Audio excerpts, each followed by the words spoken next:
কখনো বিদায় করতে পারবো না বাবা।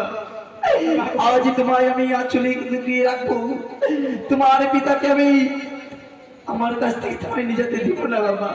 মাগো, যে মতো আমি শিশু শিশু ছিলাম, আপনার অঞ্চলে থাকতাম মাগো, সে মতো আমাকে লুকিয়ে বেশ রাখো লোকা। মা। আমি যে বিয়ে করতে যাবো না মা। আমি তো না। মাগো, আজ তোমায় আমি বিদায় করে দিব না বাবা। হ্যাঁ মা, আজ তোমায় আমি সেই অঞ্চলে লুকিয়ে রাখবো। হ্যাঁ মা, আপনাকে ছেড়ে যাবে ওই যে নিশানি নগর বেশ যাবো না বাবা। মাগো।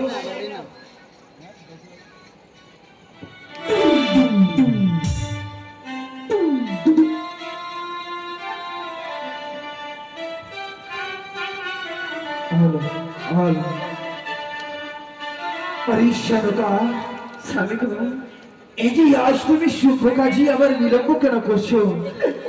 আমার সন্তানকে আমার হস্তে তুলে দাও। আজ আমি নিজের সন্তানকে নই, এই শনি নগরী আমরা গমন করবো। দেখো না, আজ আমি আমার এলাকায় আমি বিদায় করতে পারবো না।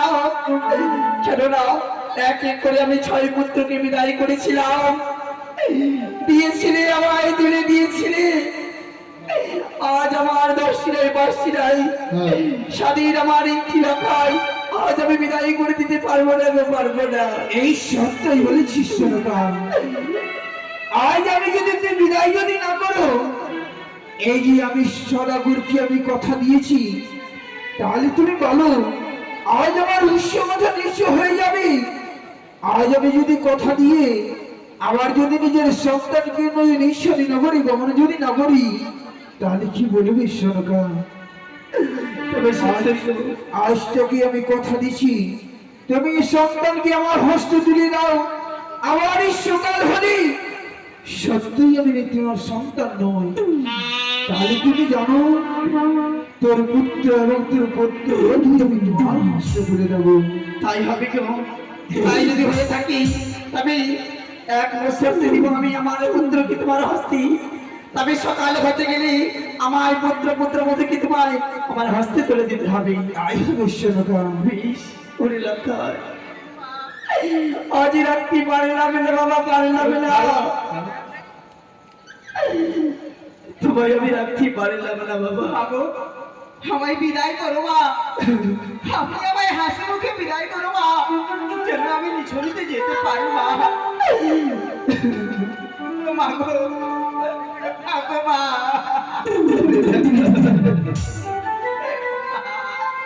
এই সোনকাই পুত্র, এইভাবে যদি তুই নিজের মায়ের অবসরে যদি তুমি থাকলি, আর আমাদের বিলম্ব হবে, সে আমাদের বিয়ের লগ্ন কেটে যাবে। আরে বিদায় দাও গো,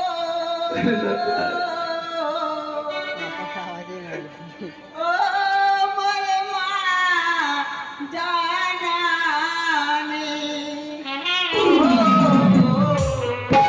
মা জানানি গো, দাও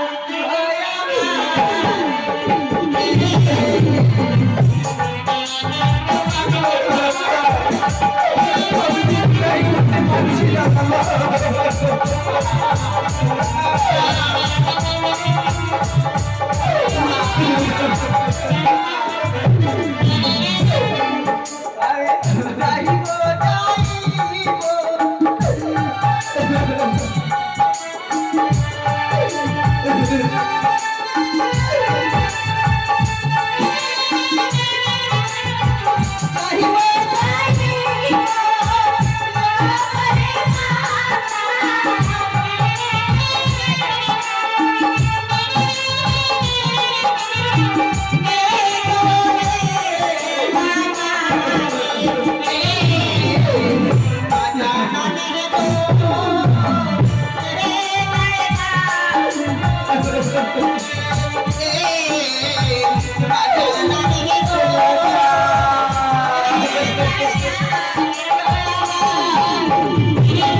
আজ তুমি সন্তানকে বিদায় দেবে না বলি কেন শোনকা? আমি তোকে বাড়ি বাড়ি বলি কি আজ তুমি আমার সন্তানকে তুমি আমার হসপিটালে দাও, সন্তানকে নই আমি নিঃশনি নগরী গমন করবো শোনকা। আমার যে প্রাণ খেলা ভালো লাগছে না, আমার যে বিদায় দিবার আমার ইচ্ছে হচ্ছে না গো। ঈশ্বরের সেই তোর বিদায় দেওয়ার ইচ্ছা থাকে না কি তুমি বিদায় দিতে পারবে না, সেই তোমার শেষ কথা রয়েছে কি তোমার শেষ কথা রয়েছে তুমি সন্তানকে বিদায় দেবে না।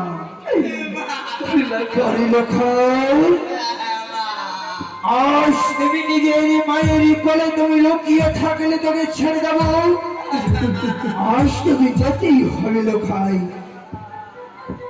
আজ যদি তুমি আমার সন্তানকে যদি তুমি বিদায় না দাও তাহলে তোর শেষ কথা যদি রয়েছে সেইটাই আমার শেষ কথা রয়েছে, কি তুমি সেইটা মনে রাখবে কি আজকে নাকি আমি সেই সন্তানকে আমি নিজের সন্তান বলে গ্রহণ করবো না, সেই সন্তানকে আমি বলবো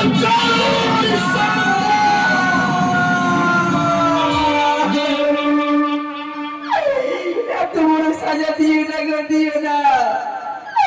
তোমার আমি চরণ ধরে বলি গো, তোমরা আমার এই সাজা দিও না। কেন তোর কি হয়েছে? তুমি সন্তানকে বিদায় দিতে পারো না, বেশ কবিশ, এই তুমি নিজের সন্তানকে নিয়ে থাকো, আজ তুমি নিজের সন্তানকে নিয়ে থাকো আমারই আমি চলে যাই। রঘুস্বামী নাও, আমার যে অপরাধ হয়েছে এই মধ্যে আমি বিদায় দিতে পারবো। আজকে তোকে যেতে আমি সেই নিউ ছাড়ি না করে। তবে মা এই আপনাকে আমি কথা দিয়েছি মাগো, আমি নিছানে না করে যাবো মা। আমার বিয়ে হওয়ার পরে আপনার কাছে আমি ফিরে আসবো। আজকে আমি তুলে দেবো তোমার পিতার হস্তি, আজকে আমি যেমন হস্তি আমি তুলে দিলাম সেই মতো আমায় সকাল হতে গেলে তুলে দিবি আমার এই প্রথমতা কি সঙ্গে নই বরণ করে নিয়ে তাহলে তাদের চম্পনা না হবে। তাই অবশ্যতা এই যে আমি তোকে কথা দিচ্ছি জয় মাতা তুই আমার সন্তানকে আমার হস্তে দিছো সেই নিশি তোর হাতে শুধু তোর পুত্র নয় তার সঙ্গে পুত্র এবং পুত্রবধূকে আমি তোমার হস্তে তুলে দেবো।